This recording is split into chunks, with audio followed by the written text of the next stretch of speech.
Alrighty. So welcome back to V Rising Servant Safari. This was actually something that should have been done a long time ago, but I didn't feel like I really wanted a Lightweaver by this point. But I figured now that I got one, why not get one? Or at least I didn't feel like taking the time to like um how do you say single one out.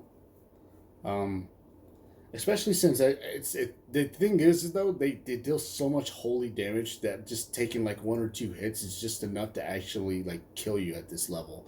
So yeah, uh, um, they hit really hard. They hit really hard. It's having some pretty predictable stuff and whatnot. But if you happen to have a counter and a dodge, you should be just fine. And here in the ruins of Mortium, yeah, just trying to single one out. I was in pursuit for this one for a little bit while. Turns out they're not really all that bad to actually take out. They're just really, really, really time consuming, especially since brutal difficulty, and then what do you call it? Being on brutal difficulty, gear score level 34, 35? Yeah, 35. Afterwards, it was so bad. Just got a little bit of one of those things where I had to pay very, very close attention. I think I might have died twice during this whole entire thing. So, yeah, it was a little bit messy, but in the end, I did actually manage to snag a Lightweaver. I, Act one. So, just if you can do it, or if I can do it, so can you. Not that hard. Well, kind of is a little bit. Lightweavers have some pretty good attacks whenever you use them in a PvE scenario when it comes to. Oh, that's right. I was losing blood too. I completely forgot. And this is a very hard lesson to learn. This is why I wanted to give a little bit of post commentary. But this is a very hard lesson to learn. So, Lightweavers have this little fan of balls, fan brush attack right here, where they just spread out the whole entire thing. This move is probably the only move I don't really like about them because they just zip zap around. But really, you can just like bob and weave between them, and you should be just fine. This AOE ability that they do, if you have the speed to do so, and if you're already on the move, like here, you can just go at an angle from like back right to back left. But I kind of I kind of screwed up, and I got really lucky with that ball that hit me. So yeah. The good thing about using a longbow is, aside from the fact that you can do plink damage, is that you can also interrupt the attack and with the Q ability. So that was something. Interrupt a AOE ability. Just focus on um, finding an opening between the spread fan attack or spread holy ball attack, whatever you want to call it, and you should be just fine. The only thing you got to worry about is that move right there, where she snaps her fingers and does a little bit of a side hopping. I don't like that move. Um, I wanted to get close to see if whether or not she was ready to be captured, and then I found out that oh yeah, I'm out of blood. When you're out of toner, you can't use any of your powers. So I had to go and find another creature. I was tempted to use a blood or a heart, but then I was like, nah, I could just use creature blood and I could get myself some speed boost, and that's exactly what I did here. I had to take out this Arctic bear, which wasn't really hard. Unfortunately, though, the Lightweaver did get away and she did regenerate some HP, not a lot of it. But I wound up losing her. And I was like, damn it. And I had to go and find her, and then it got really, really, it got hairy. Just being in there under leveled as hell, it's very, very heavy, or hairy. Speaking of hairy, this Arctic bear, it's got a lot of HP. And then there's General Cassius, the was it the Betrayer? Yeah. So then I did some sanguine regeneration here. Not that big of a deal. Or what's it called? Blood mending. Yeah. I don't really worry too much about using blood mending unless I have like 100% quality blood, or I'm just using like trash blood. And the main reason for that is because if you have 100% blood, you probably have a prison going where you have 100% blood that can be easily accessed at any given time. So you probably will eventually have like an abundance of it stored up. Here I am making an attempt to try and find the Lightweaver that I was fighting, and unfortunately, everywhere I went, I was like, I can't find her. I don't know where she is.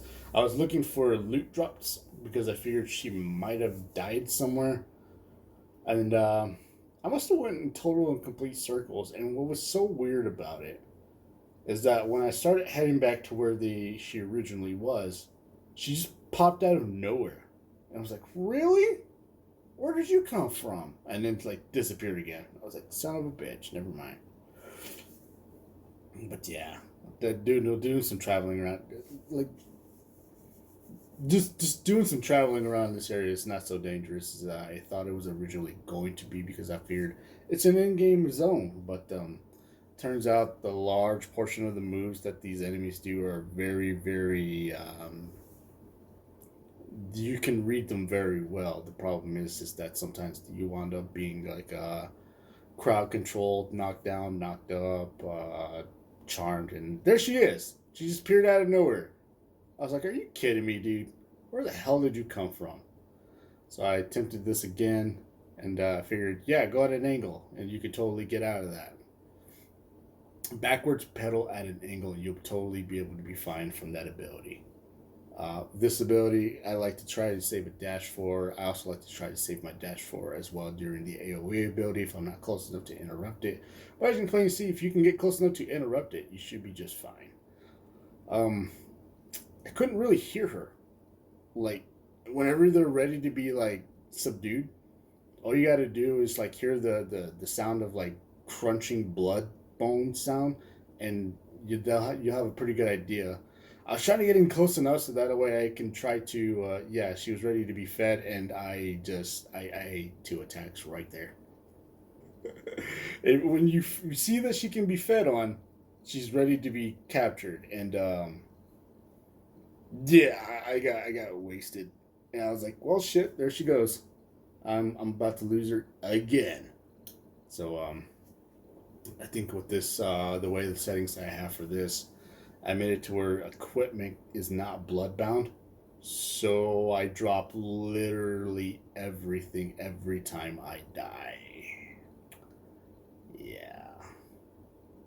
It's kind of like playing Terraria with medium core mode, so it's something I'm kind of used to. And there she is again. And I was like, hell yeah, I got her. I'm going to get her this time. I got her. And so I drew aggro on her again. And I was like, ooh, that's a lot of loot over there. And that was the whole reason why I was here. I was literally just collecting sun coins so that way I can have just enough sun coins to buy myself a T3 cloak. And yeah, I was like, wait a minute, I can't tell if she's ready to be fed on. If not, if you can see the word feed, you should be just fine. And unfortunately, I couldn't get close enough to actually tell if she's ready. And I couldn't hear the blood crunching sound. So I ate a tire nuke right there. And that hurt really, really bad. And then the holy radiation just melted away my HP to like 0. Yeah, that dot is just fucking nasty. Unfortunately, I don't have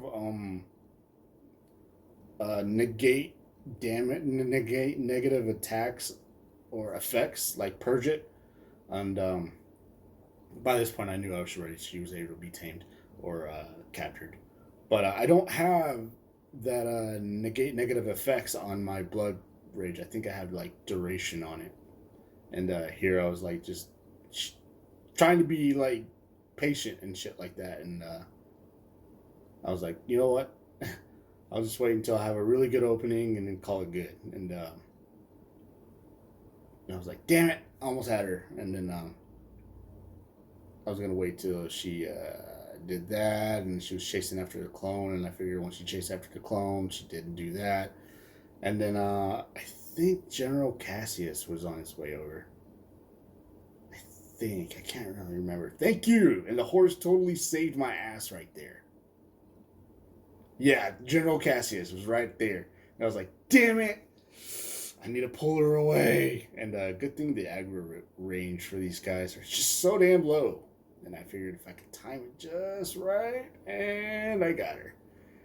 And I was like, dude, finding an opening for these chicks are just so damn like it's so nerve wracking. But yeah, there's a General Cassius, and there I chugged up my last potion, and I'm like, that's it.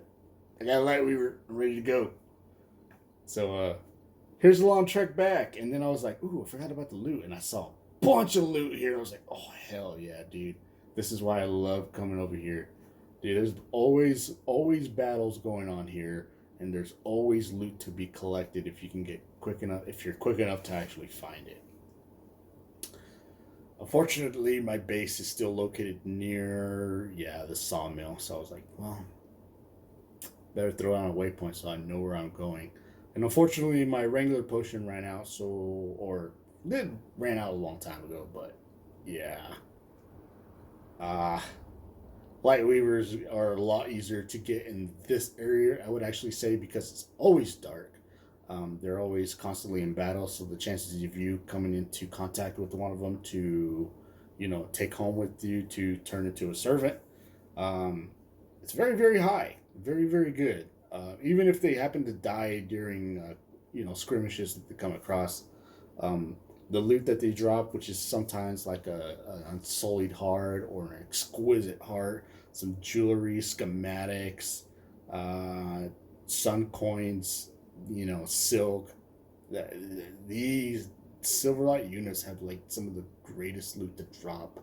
Um, I want to say the paladins, and then like Lightweavers, priests, knights, and then like the footman, the rifleman. In that order, pretty much drop like really solid good loot if you plan on killing them, which is pretty much a late game.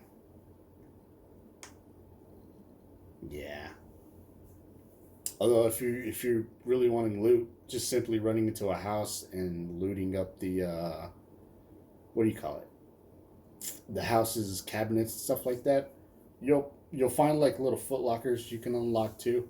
You'll wind up with more loot from that and probably in one house than you would be probably killing like off an entire um what do you call it? Entire platoon of them like literally in town square. So yeah, I wouldn't recommend. I mean, if you just want to kill, you're gonna want to kill anyway, just to find some high quality blood in them. If you plan on keeping them as a servant, remember, high quality blood means better expertise. Better expertise means better stats and better loot that they get from hunting when you send them out for servant missions. So yeah, this wasn't so bad, honestly. I'm really glad I was able to actually get her back, and I was like, wow, well, I got her, and she's 33% brute blood, and I wanted to see that crown she's got on her head. I'm a little bit disappointed that that's not obtainable in game. I'm not entirely too sure, but I thought she was wearing a mask, but it's whatever. I think I didn't have enough materials for a coffin, so I had to get some here. But anyway, yeah, Lightweavers. They're a little bit tricky to actually deal with. They're a lot tricky to find an opening to um, use vampire domination on them. All I can say is best luck to you, and also always have a dash ready to go, and the what do you call it? The little fan of balls that she shoots out of her rod. Like you can step in between them. When she clicks her fingers, she shoots out a ball, then she hops, and then she shoots out another ball. Try to like maneuver left or right, and then yeah, there's Jade's advanced thing again. I forgot I needed blood. I needed blood. Well, I got plenty of it, so it's no problem. I upgraded my castle to level 4, I believe. That's the highest you can possibly get without having to actually progress into the story to actually get somewhere. There you go, Lightweaver. Mistakes were made. I learned from them. Don't be out of toner. Seriously, always have blood whenever you're ready. Peace out.